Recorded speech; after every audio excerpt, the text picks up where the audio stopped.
আপনারা জানেন যে গণনা প্রক্রিয়ায় আসার কারণে আমার একজন সহকর্মী আজকে সকালবেলা 8:30টার দিকে তিনি ইন্তেকাল করেছেন। আমি মনে করি আমার সহকর্মীর মৃত্যু হয়েছে, সেখানে আমিও থাকতে পারতাম, কারণ যে অমানসিক পরিশ্রম আমরা করেছি এই 10 তারিখ থেকে, এবং সেখানে আমরা ব্যালট বাক্স আগেই নিয়ে গিয়েছি এবং সেগুলো আমরা পাহারা দেওয়ার ব্যবস্থা করেছি, এবং সকাল 7টা থেকে আমরা এই হল প্রত্যেকে যার যার নিজ হলে গিয়েছি এবং আমরা সুষ্ঠুভাবে এই ভোট কাস্ট করার জন্য আমরা শিক্ষকরা 100% এফোর্ট দিয়েছি, এবং আমার নব ফয়জুন্নেসা হলে 137টি ভোট কাস্ট হয়েছে 280টি ভোটারের মধ্যে। আমরা সম্পূর্ণ, কেউ যদি বলে যে 0.0% কি 1% যে এখানে কারচুপি হয়েছে কি অথবা অনৈতিক হয়েছে, সেটা না। আমি বলবো 100%-এর উপরে যদি কেউ বলতে পারে সেটা 100% সুষ্ঠুভাবে আমরা ভোট নিয়েছি এবং চেষ্টা করেছি যাতে সেখানে কোনো অনিয়ম না ঘটতে পারে। সেখানে সাংবাদিকরা লাইভ করেছে, দেখেছেন, সেখানে পোলিং এজেন্ট ছিল, তাদের কাছেও আপনারা জানতে পারবেন, ভোটারদের কাছ থেকেও জানতে পারবেন। আমরা এই নির্বাচন সুষ্ঠু করার জন্য আমার পোলিং অফিসার আছেন হাবিবুর রহমান, তিনি সহ আমরা সবাই অমানসিক পরিশ্রম করেছি। অমানসিক পরিশ্রমের পর আমরা জানি যে এখানে ভোটটা মেশিনের মাধ্যমে কাউন্ট হবে। আমাদেরকে মত বিনিময় সবাই বলা হয়েছিল যে আমরা শুধু ভোটটা কাস্ট করে আমরা এখানে সিনেট ভবনে দিব। আমি তাদেরকে প্রশ্ন করেছিলাম যে আমাদের এই ভোট কাস্টের পর গণনা কোথায় হবে। নির্বাচন কমিশনের সদস্য সচিব তিনি আমাদের জানিয়েছিলেন সিনেট ভবনে। আমি তাকে প্রশ্ন করেছিলাম কেন সিনেট ভবনে হবে, তাহলে তো অনেক দেরি হয়ে যাবে, তাহলে আমরা কেন 21টা হলেই আমরা কাস্ট করব না। তখন তিনি বলেছিলেন আমরা মেশিনের মাধ্যমে কাস্ট করব ম্যাডাম, আমরা অতি দ্রুত রেজাল্ট দিতে পারবো, যাতে আপনাদের কষ্ট লাঘব হয়, সেজন্য মেশিনের মাধ্যমে আমরা কাস্ট করব, ভোট কাউন্ট করব। আমরা সেটাই মেনে নিয়েছি, আমরা সেটাই জানতাম।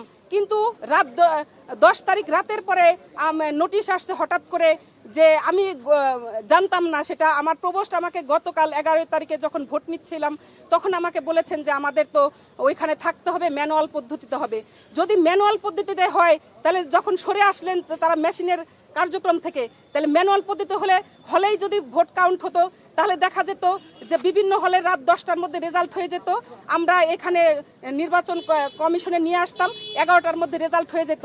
আর 11টার মধ্যে যদি রেজাল্ট হয়ে যেত তাহলে আমার সহকর্মীর মৃত্যু দেখতে হতো না, কারণ তিনি সারাদিন অমানসিক পরিশ্রম করার পরে রেস্টে গিয়েছেন, কারণ তাকেও তো বলা হয়েছে যে আবার কাউন্টিং এর জন্য আসতে হবে। তিনি হয়তো স্ট্রেস নিয়ে ঘুমাতে পারেননি কখন তাকে ফোন দেওয়া হবে, যেমন আমি স্ট্রেস নিয়ে ঘুমাতে পারিনি যে আমাকে কখন ফোন দেওয়া হবে আমার হলের এই ম্যানুয়াল পদ্ধতিতে কাউন্টিং এর জন্য। আমি সারা রাত ঘুমাতে পারিনি। তিনি এই জন্য সকালে হয়তো স্ট্রেস নিয়ে ঘুমাতে গিয়েছেন, তার ঘুমটা পর্যাপ্ত হয়নি, অমানসিক পরিশ্রম, সেটা তিনি তাড়াহুড়া করে এসেছেন। আমি যতটুকু জানি তাকে ফোন দেওয়া হয়েছে, তিনি অসুস্থতার কারণে ফোন ধরতে পারেননি, কিন্তু তাকে গার্ড দিয়ে ডেকে নিয়ে তারপরে তার বাসায় নক করে তারপরে তাকে নিয়ে আসা হয়েছে। এবং তিনি তার সহকর্মী যিনি প্রীতিলতা হলের পোলিং অফিসার ছিলেন, তার সহকর্মী জান্নাতুল ফেরদৌস, তিনি আমাকে জানিয়েছেন যে আমিও সেখানে গিয়েছিলাম, ফারহানা আফরিন দুতি তিনিও এসেছিলেন পোলিং অফিসার, এবং জান্নাতুল ফেরদৌস তারাও এসেছিলেন। এবং তিনি তাড়াহুড়া করে 3 তলায় উঠতে গিয়ে, আমাদের যেহেতু লিফটের ব্যবস্থা নেই, 3 তলায় উঠতে গিয়ে তিনি দরজার সাথে ধাক্কা খেয়ে পড়ে যান তাড়াহুড়া করে উঠতে গিয়ে, এবং সহকর্মী আসলে সম্ভবত তার কিছুক্ষণের মধ্যেই তিনি মারা যান, আসলে হসপিটালে নেওয়ার আগেই। যদি কালকেই যদি এই ভোট কাউন্ট করে রেজাল্ট দেওয়া হতো তাহলে আমার সহকর্মীর মৃত্যু দেখতে হতো না, আমাদের কান্না করতে হতো না, আমাদের এইখানে এসে আপনাদের সামনে বক্তব্য দিতে হতো না। আমার সহকর্মীর মৃত্যু আমাকে ব্যথিত করেছে। কেন আমাদের সহকর্মী, অনেক সহকর্মী অসুস্থ হয়েছেন।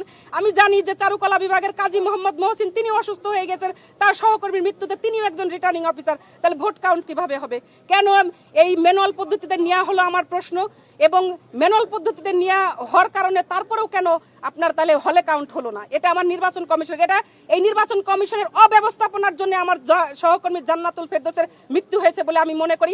আমি এই মৃত্যুর বিচার চাই, এই মৃত্যুর সঠিক বিচার চাই। বিশ্ববিদ্যালয় প্রশাসনকে এই অব্যবস্থাপনার জন্য দায়ী করছে, এবং আমার এই মৃত্যুর জন্য বিশ্ববিদ্যালয় প্রশাসন দায় নিতে হবে, এবং এই জান্নাতুল ফেরদৌসের পরিবারকে তার ক্ষতিপূরণ দাবি করছে, আমি তাকে ক্ষতিপূরণ দিতে হবে।